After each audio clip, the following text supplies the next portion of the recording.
জানিয়ে আমার স্বাগত বক্তব্য এখানে শেষ করছি। ধন্যবাদ সবাইকে, সংগ্রামী শুভেচ্ছা।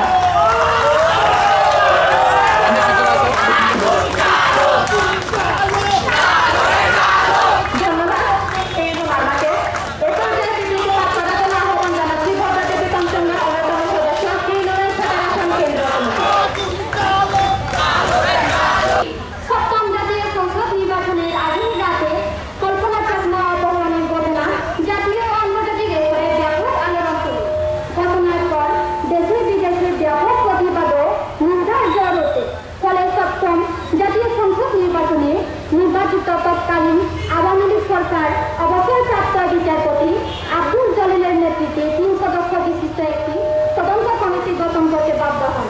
সাবেক বিচারপতি আব্দুল জলিল একজন সৎ বিচারপতি ছিলেন।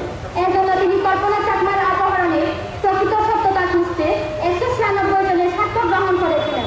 কিন্তু তৎকালীন সময়ে রাষ্ট্রযন্ত্রের বিভিন্ন ছাপে সত্যতা প্রকাশ করতে পারেননি। তবে জলিল কমিশনের একটা বক্তব্য ছিল, চিন্তার হোক বা অহিংসা হোক, কল্পনা চাকমা অপহৃত হয়েছেন। তবে কার দ্বারা অপহৃত হয়েছে সেটি তিনি বলে যাননি। 12 জুন 1996 বড় হওয়ার সাথে সাথে সর্বত্র কল্পনার খোঁজ খবর নিয়েও কোনো হদিস না পাওয়ায় কল্পনার বড় ভাই কালিন্দী কুমার চাকমা, স্থানীয় মুরব্বী সম্রাট চুর চাকমা ও ইউপি চেয়ারম্যান দীপ্তিমান চাকমাকে নিয়ে বালাইছড়ি টিএনও বর্তমানে উপজেলা নির্বাহী কর্মকর্তা ও থানার ভারপ্রাপ্ত কর্মকর্তার নিকট বিষয়টি অবহিত করেন। বাগাইছড়ি টিএনওর কাছে বর্ণিত বিবরণের অংশ বিশেষ থেকে নিয়ে বাগাইছড়ি থানার ভারপ্রাপ্ত কর্মকর্তা এ বিষয়ে একটি অভিযোগ হিসেবে গ্রহণ করেন এবং থানার